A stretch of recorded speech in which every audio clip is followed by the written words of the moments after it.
Alors, bonjour. Je vais vous présenter un retour d'expérience sur la cartographie nationale des lieux d'inclusion numérique. Et en fait, je vais vous montrer un petit peu comment on a fait pour ne pas coder de back-end. Et ça fait 1 an et demi que ça dure. Donc là, actuellement, on est en production, pas en promotion.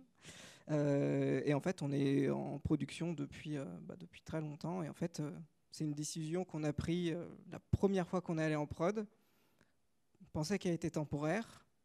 Et maintenant, je pense moins qu'elle est temporaire, mais je ne sais pas quand est-ce que ça va bouger, mais il n'y a pas de raison que ça bouge. Enfin, le temps montre que ça ne bouge pas trop.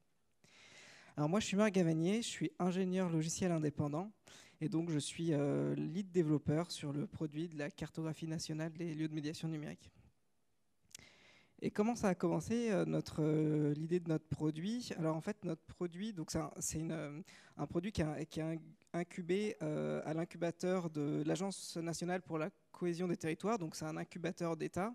En fait, il faut savoir que l'État, ils ont des programmes dans les ministères qui permettent d'incuber des projets qui permettent de résoudre les problèmes des Français. Et là, ce n'est pas un petit problème qu'on essaye d'adresser, c'est qu'il y a 16 millions de Français qui se déclarent aujourd'hui éloignés du numérique. Donc ça fait à peu près un Français sur 5. Voilà, quand on leur pose la question, ils disent qu'ils galèrent, quoi. Et donc cette situation, ça peut entraîner des situations assez problématiques, notamment d'accès aux droits et parfois des cas assez, qui peuvent prendre des proportions assez énormes, juste parce qu'en fait, les gens ne sont pas assez formés au numérique et comme il y a la désertion des services publics, ils ne peuvent pas accéder suffisamment à leurs droits. Et donc nous, ce qu'on essaye de faire, c'est qu'on essaye de faire une cartographie nationale pour répertorier tous les lieux d'inclusion numérique. Et en fait, ça, on se doute bien que les gens qui sont éloignés du numérique, ils ne vont pas aller sur notre carte pour voir comment se faire aider, parce que c'est bien ça le problème. Et en fait, on compte plutôt mettre cet outil entre les mains des prescripteurs de services de médiation numérique. Et donc ça, c'est les travailleurs sociaux en général, donc qui reçoivent les publics en difficulté. Eux, ce n'est pas leur travail de leur apprendre à allumer un ordinateur et à se servir d'une souris. En revanche, il leur faut un outil pour qu'ils sachent vers qui ils vont réorienter ces personnes. Et ça, quand on a démarré le produit, on m'a dit, faut que ce soit prêt tout de suite, quoi. Il nous faut tout de suite qu'on commence à afficher des données. Donc, pour faire ça rapidement, ce qu'on s'est dit, on va regarder un petit peu les cartographies qui existent, parce qu'on n'est pas les premiers à adresser ce produit. On est les premiers à vouloir le faire à l'échelle nationale, mais dans les collectivités territoriales, il y en a plein qui font déjà ça, en fait. Et donc, on a fait un fork de la cartographie de Résine. Donc, c'est le réseau de l'inclusion de Lyon. C'est un produit en open source. Donc, ce qu'on a fait, c'est qu'on a juste fait un fork et on l'a publié tel quel. Alors, avant de le publier tel quel, on a fait quand même un petit peu de ménage parce qu'ils ont un blog, ça ne nous intéressait pas trop, on a enlevé. Ils ont une API. Moi, plutôt que de redéployer leur API, comme je voulais gagner un petit peu de temps, j'ai fait un call sur leur API, j'ai pris le fichier JSON, je l'ai mis dans mes sources, et j'ai publié tout ça en statique. Comme ça, j'avais l'équivalent de ce qu'ils avaient, sauf que j'ai pas la partie API. Donc ça, c'était mes données initiales. En fait, moi, j'avais une ambition nationale, mais à ce moment-là, j'affichais que les données de la métropole de Lyon. Et l'étape d'après, pour moi, c'était d'ajouter des données à ce fichier. Et en fait, j'ai une source de données que j'aime bien, c'est les conseillers numériques France Service. En fait, c'est 4000 conseillers numériques qui sont déployés partout en France. Et ça, j'avais un moyen assez simple de récupérer le JSON qui correspondait à ces conseillers-là. Donc, j'ai chopé ça. J'ai fait un petit travail de formatage parce qu'évidemment, il n'était pas prévu pour fonctionner dans l'outil de la carto de Résine. Mais bon, c'est juste un JSON à recaler. Les données étaient à peu près les mêmes, c'était pas très compliqué. Et donc, à ce moment-là, au lieu d'afficher que les données sur la métropole de Lyon, là, cette fois, j'avais déjà plus de 4000 points parce qu'en fait, les conseillers ils peuvent agir sur plusieurs endroits. Donc, j'avais déjà plus de 4000 points. Donc là, ma carte nationale, elle commençait un petit peu à ressembler à quelque chose. Et ça m'a pris un peu moins de 2 semaines à faire. Donc le contrat était rempli. On m'a dit il faut un truc pour demain. J'ai dit ce sera pas demain, ce sera dans 8 jours, mais au moins il y aura un truc, quoi. Et donc ça ressemblait à ça en fait. Donc quelque chose d'assez simple. Voilà, un bucket sur lequel je mets mon site statique. Je mets aussi mon JSON dessus, un CDN devant, et puis ça arrive sur le client. Et donc, on m'a dit que ça, c'était bien, mais maintenant, il fallait développer un petit peu de fonctionnalités, notamment l'outil d'orientation dont je vous ai parlé, qui permet de filtrer les données pour orienter les usagers vers le bon accompagnateur. Et donc, pour faire ça, moi, mon instinct de développeur back, en général, il me dit ouais, tu dois filtrer des données, tu fais une API côté back, une API REST bien jolie qui permet de filtrer tout ça. Là, je me suis dit que comme j'ai des données en local et que ça m'embête un peu de développer une API et que voilà, on va essayer de faire ça un peu plus rapidement, on va le faire côté front et on va voir ce que ça donne. Donc c'est ce que j'ai fait. J'ai pris le JSON en fait et tous les filtres que j'aurais fait côté back, à part des requêtes au moment où je clique sur les boutons, en fait j'ai le JSON et je le filtre direct en live puisque de toute façon je le récupérais de toute façon à la base, quoi. Donc là, pas de modification de l'infra, c'était vraiment juste des fonctionnalités purement front de filtre. Et là, on m'a dit, maintenant, ok, c'est bien, on peut afficher les conseillers numériques, on peut les filtrer pour orienter les publics, ça commence déjà à ressembler à ce qu'on veut. Le problème, c'est que maintenant, on voudrait ajouter d'autres lieux, en fait, qui ne sont pas des conseillers numériques, mais qui font aussi de la médiation numérique. Comment tu fais pour ajouter des trucs? Est-ce que tu demandes à tes usagers de faire des commits sur ton repo, ou tu as un truc plus simple à nous proposer? Alors ouais, là je me suis dit c'est un peu game over là. Il va falloir que je développe une interface graphique pour que les gens mettent le nom de ma structure, l'adresse, le SIRET qu'ils n'aiment pas remplir, des tas d'informations qu'ils ont déjà saisies 40 fois ailleurs d'ailleurs, pour les récupérer, les stocker en base de données, faire une jolie API qui me retourne tout ça. Mais avant de faire ça, je me suis dit c'est quand même un peu chiant, j'ai pas trop envie de faire ça. Je vais quand même regarder ce qui existe avant. Et c'est là que j'ai découvert Dora. Dora, c'est un autre service qui est incubé. Donc non, il n'est plus incubé maintenant, il est dans le GIP de l'inclusion, donc GIP groupement d'intérêt public. Et en fait, eux, ils recensent tous les services de l'inclusion. Alors l'inclusion, qu'est-ce que c'est? Ça peut être le retour au travail, ça peut être l'emploi, ça peut être la mobilité, ça peut être tout ce qui est en rapport avec le handicap, et c'est aussi la médiation numérique. En fait, nous, on est un sous-ensemble de Dora. Et donc on a dit, Dora, est-ce que ça vous dérange si on envoie nos utilisateurs vers votre outil? Comme ça, ils saisissent toutes les données qui nous concernent, qui nous intéressent au niveau de l'inclusion numérique. Puis après, on trouvera un moyen de les récupérer. Ils ont dit, pas de problème, ça nous envoie des utilisateurs. On est content, faisons comme ça.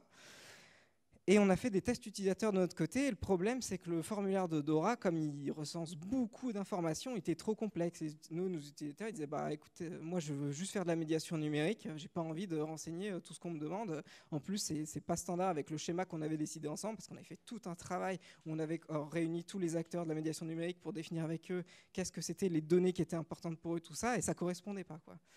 Donc là, ce que j'ai dit à Dora, on a dit ça à Dora, et en fait, on a demandé est-ce qu'on peut faire juste une contribution open source sur votre dépôt, où en fait, quand on choisit la thématique numérique, au lieu d'avoir votre formulaire générique, on a un formulaire qui est vraiment adapté à nos usagers.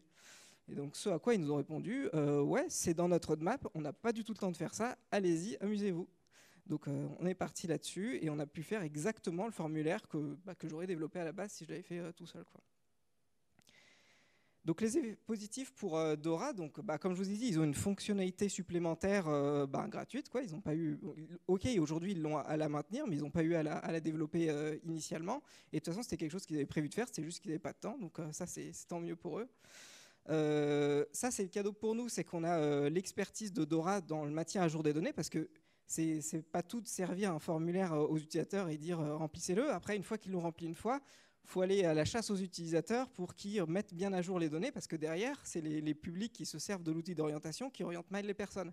Et ça, c'est un énorme travail, et Dora, ils sont vachement avancés là-dessus, alors que nous, pas du tout.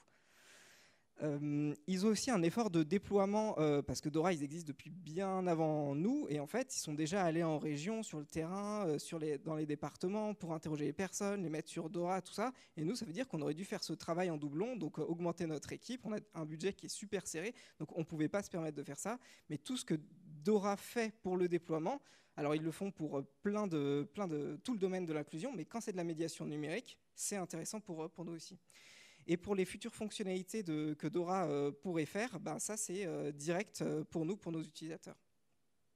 Et enfin, c'est un truc qui est super intéressant pour nous, c'est le dites-nous-le une fois. Il n'y a rien de plus chiant de remplir 10 fois les mêmes informations sur plein de formulaires.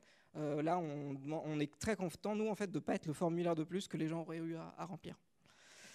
Donc là, notre infra, elle ressemble un peu plus à ça. Alors, il y a une partie qui nous concerne, donc entourée en gris, et il y a Dora, et ensuite, eux, ils reversent les données dans un autre outil qui est une API de l'inclusion qui s'appelle Data Inclusion. Mais le problème, c'est qu'il manque encore un truc, c'est que ces données-là qui sont saisies dans Dora, auxquelles elles sont captées, mais on ne les récupère pas. Et donc pour faire ça, en fait, pour afficher les données dans la cartographie, là, nous, en fait, ce qu'on aurait dû faire si on était dans un modèle un peu plus standard, c'est exposer un endpoint qui fournit les données. Mais plutôt que de faire ça, on a plutôt préféré partir sur une publication sur un outil qui s'appelle DataGouv. Et en fait, DataGouv, alors ça, je fais une petite parenthèse, c'est super intéressant. Allez-y même en tant que Français, quoi, sur DataGouv. Il y a énormément de données. En fait, c'est la plateforme Open Data de l'État. Et l'État, en général, ils sont contraints ou vivement incités de publier un maximum de choses sur DataGouv. Donc, si vous voulez, alors j'ai vu dans ton talk qu'il y avait une super API de Star Wars que tu utilisais pour récupérer les données, mais il y a vraiment moyen de s'amuser avec des tas de choses qui sont disponibles sur DataGouv pour faire des petits projets de test et tout, et puis même des trucs un peu plus sérieux aussi. C'est vraiment sympa. Et en fait, nous, ce qu'on voulait faire pour publier ces données sur DataGouv, c'est on a fait une interface en ligne de commande qui permet d'automatiser le process de transformation et de publication sur DataGouv.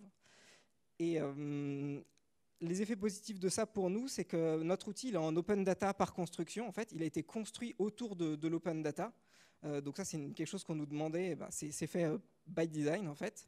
Un truc, c'est que DataGouv, pour nous, c'est devenu un peu notre Google Drive entre Dora et Data Inclusion, parce qu'en fait, on est très intéressés, nous, pour récupérer leurs données, donc ce qui a été saisi dans les formulaires, et eux, par toutes les données qu'on transforme, parce qu'on récupère plein d'autres sources de données, en plus de celles qui peuvent capter pour nous. Et en fait, on va leur donner des fourgons entiers de données, et tout ça, en fait, notre nœud central, c'est Data Inclusion, qui nous permet donc de faire tous ces échanges-là. Et ça, c'est un outil aussi, DataGouv, qui est un peu plus évolué que juste une API, dans le sens où il y a un aspect un peu collaboratif. C'est-à-dire que c'est vraiment une interface graphique dans laquelle on peut consulter les jeux de données. Et sur les jeux de données, on peut voir un petit peu, on peut les mettre en favori, on peut mettre des commentaires, dire dans quel cadre ils sont réutilisés, alors que les API, il y a moins cet aspect social, à part si la personne t'envoie un mail pour dire merci pour ton API, j'utilise pour ça, ça et ça. Dans la vraie vie, ça n'arrive pas trop, alors que là, la plateforme engage les gens à faire ça, en fait. Et enfin, ça c'est quelque chose qui était important pour nous, c'est que ça facilite vachement l'intégration de la cartographie en marque blanche, parce que nous on a déployé notre version, mais en fait il y a plein de versions en région et dans les départements qui sont déployées, et en fait en fonction des budgets des collectivités territoriales, soit ils ont plein de budgets, ils peuvent se payer une équipe de développeurs et faire un super outil, soit ils n'ont pas de budget, et dans ces cas-là, il n'y a rien du tout pour la médiation numérique. Et nous, en fait, on leur offre un outil en marque blanche qu'ils peuvent intégrer super facilement. Ils publient leurs données sur DataGouv, ils font le lien, et voilà, et c'est fini, leur truc qui marche. Ils ont eu 3 lignes de HTML à copier-coller. Et donc au final, notre back-end, parce que j'ai dit qu'on n'avait pas de back-end pendant 1 an et demi, en vrai on en a un, c'est juste qu'il est très bizarre. Il ressemble un peu à ça. Donc on a d'un côté toujours nos fichiers statiques qui servent donc, le front. On a notre JSON, sauf qu'au lieu d'être hébergé sur nos fichiers statiques, maintenant il vient de DataGouv. Comment les données arrivent de DataGouv ? Elles arrivent de plein de sources. Alors parfois on a des acteurs qu'on aime beaucoup, mais qui travaillent qu'avec Excel, parfois dans le meilleur des cas. Et donc, on récupère tant bien que mal leurs données dans un format à peu près, qui est ce qu'il est, quoi.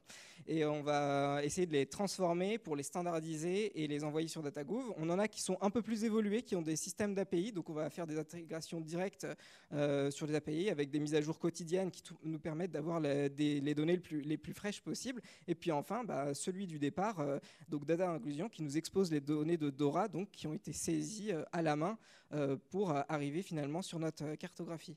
Et donc tout ça, en fait, cette infra-là, comment elle tourne? Elle tourne sur GitHub, c'est juste des crons sur GitHub.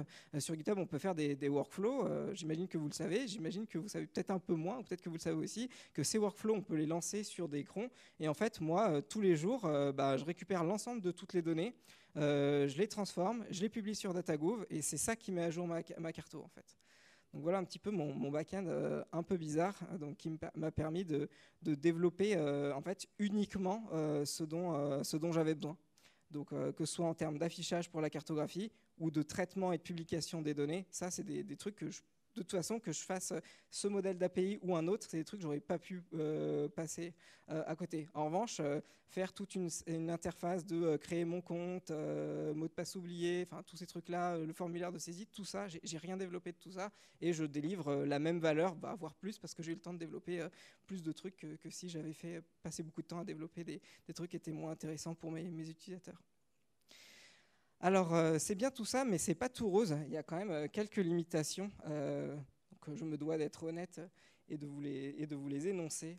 Donc déjà, il y a un souci de performance. Alors, c'est que théorique, parce que ça représente donc 2,58 mégas en transfert. Et en termes de données à traiter, donc en mémoire, ça fait 17,30 mégas, donc ça pour à peu près 20 000 lieux, enfin un peu moins de 20 000 lieux. Donc j'ai déjà vu des fichiers CSS plus gros que ça. N'empêche que, en fait, le temps de transfert, à la limite, c'est pas ça le plus embêtant. Le plus embêtant, enfin ce qui peut être embêtant, c'est quand on fait des filtres ou des traitements sur 20 000 données en front. Si on fait une bêtise, une sous-optimisation, elle est très vite visible. Donc c'est facile de la corriger parce que quand il y a un truc en trop qui ne doit pas se passer, on le voit tout de suite. Mais ça veut dire qu'il faut être vigilant à ça, c'est-à-dire qu'on peut un peu moins faire n'importe quoi que d'habitude. Après, est-ce que c'est une bonne chose ou une mauvaise chose? Moi, je pense que c'est pas mal aussi de ne pas faire n'importe quoi dans le front. Ça change parfois d'habitude. Aussi, il faut avoir des partenaires sur qui on peut compter parce que si jamais dans l'histoire, je reprends l'historique, Dora, il nous avait dit non, pas de contribution open source chez nous, c'est mort. Là, l'histoire se serait arrêtée beaucoup plus tôt et j'aurais fait mon API comme tout le monde. Donc ça, c'est quand même important d'avoir cette possibilité-là. Et voilà, on a eu de la chance, donc je peux pas le négliger. On a une perte partielle de la maîtrise de notre produit dans le sens où y a des pans entiers de fonctionnement de notre produit qu'on délègue. Et donc, si on n'a pas la main dessus, parfois il prend une direction qu'on veut pas forcément, qui n'est pas forcément très alignée avec celle qu'on voudrait prendre. Donc ça, il faut être prêt à l'accepter et aussi à pouvoir éventuellement peser sur ces décisions. Donc ça demande beaucoup de communication. Enfin voilà, on enlève du code, mais on remplace par de l'humain, ce qui est pas mal aussi, mais parfois un peu frustrant. Il faut une bonne architecture parce que moi, depuis le début, à tout moment, on me demande de repasser sur une API. Il faut que je sois en capacité de le faire. Il ne faut pas que je sois trop intégré avec mes partenaires. Donc ça, faut pas le négliger, que c'est bien d'aller dans cette direction-là, mais sans être trop pieds et poings liés, quoi.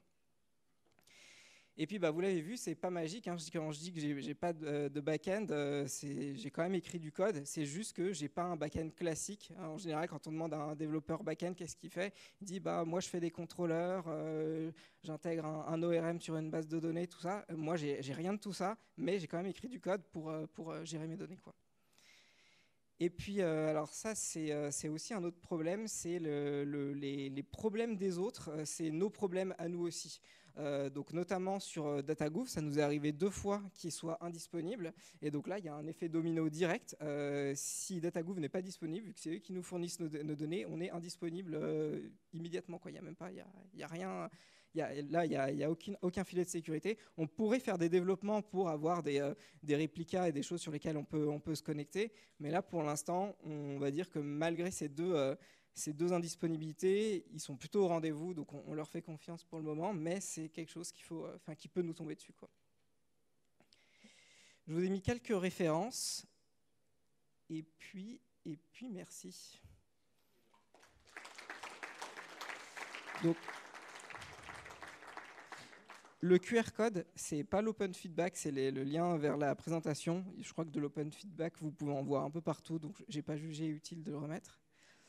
Alors, on a 5 minutes d'avance pour des questions, si vous voulez.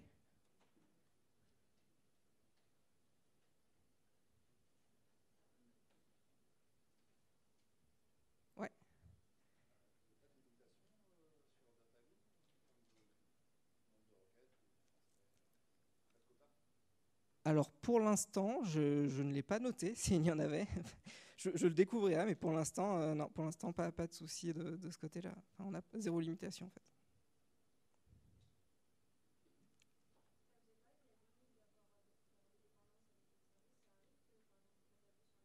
Ouais, ouais, c'est arrivé 2 fois. C'est arrivé 2 fois. Euh, Comment? Alors une fois, c'était un peu massif, c'était une demi-journée. Et la deuxième fois, ça a été 1 heure et demie à peu près. Donc c'est quand même de la grosse indisponibilité, quoi. C'est pas rien. Ah bah, enfin, si. Alors, en fait, ce qui m'est arrivé de faire une fois où on avait fait une communication sur le produit et on avait un ministre qui allait tester notre produit. On avait peur que DataGouv plante, enfin, même s'ils sont très très bien, on voulait avoir vraiment de la disponibilité quasi 100%. Donc dans ces cas-là, ce que j'ai fait, c'est j'ai tout simplement fait un extrait de DataGouv, je l'ai publié sur notre S3 temporairement, j'ai juste rerouté le truc. Et puis en fait, le problème de faire ça, c'est que j'ai plus la disponibilité en temps réel, enfin quotidienne, de mon système de mise à jour. Donc en fait, ça fait que le truc est safe, mais j'ai plus de mise à jour, quoi. Voilà. Après, enfin, pour moi, c'est pas du tout impossible de développer un système où, au lieu de publier sur DataGouv, je vais un cran plus loin et je publie sur S3 et je fais le lien comme au tout début de la présentation. C'est juste que aujourd'hui, en fait, dans nos priorités, juste que c'est pas intéressant de partir là-dessus. Donc, on considère que même s'il y a eu des indisponibilités de DataGouv et qu'elles peuvent être problématiques, elles ne le sont pas suffisamment pour voilà, on a d'autres trucs à faire qui sont plus importants que ça, quoi. Mais en tout cas, ça nous donne le choix, en fait. On peut le choisir. Oui.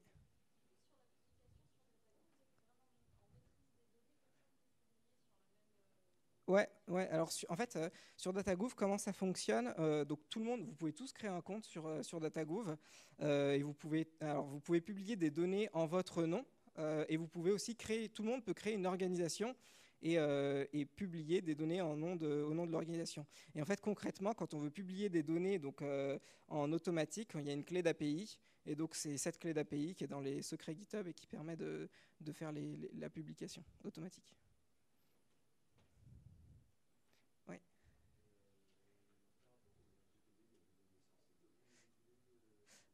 Alors, non, il y a zéro donnée sensible, c'est ce qui nous permet aussi de faire ça. Et aussi, un autre truc, c'est ce qui nous permet d'être aujourd'hui hébergé sur AWS, parce que normalement, à l'État, on doit être hébergé uniquement sur des fournisseurs de cloud français. Alors moi, j'ai réussi à choper une dérogation pour dire, bah non, il y a rien de sensible, c'est des données qui sont disponibles de toute façon en clair sur DataGouv, tout le code il est sur GitHub, donc tout le monde peut de toute façon récupérer, que je le mette sur Amazon parce que ça m'arrange ou ailleurs, c'est la même, quoi.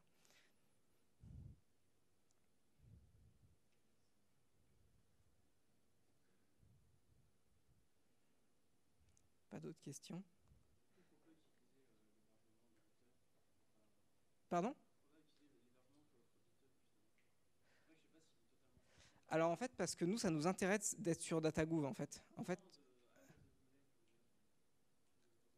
Ah ouais, bon, oui, on pourrait faire ça. Alors c'est juste qu'en fait, sur AWS, j'ai tout mon infra as code avec Terraform qui me permet de faire des déploiements automatiques, déploiements par branche automatisés. Enfin, j'ai tout un système qui est pratique pour moi en tant que pour ma développeur expérience, et que je pense que je pourrais peut-être la reproduire sur GitHub, hein, certainement. Mais enfin bref, c'était juste plus pratique pour moi en fait. C'est la seule raison. Pardon? Ouais, ouais, bien sûr. Alors la liste de référence, c'est tous les produits, tout ce qu'on développe en fait. On développe des libs aussi qu'on publie sur NPM en lien avec la médiation numérique. Et puis notre organisation, enfin tout, voilà.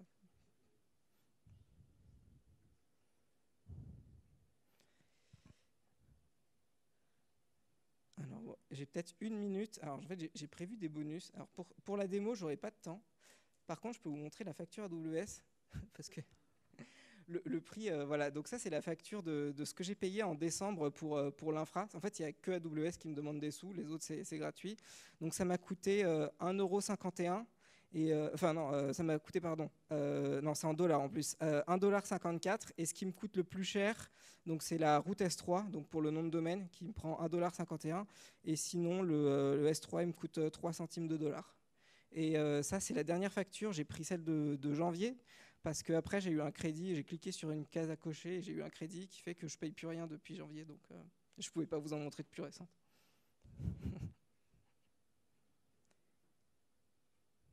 Voilà, bah, je pense qu'on peut aller manger de la paella, non? Vous êtes d'accord? Ah bah là, non.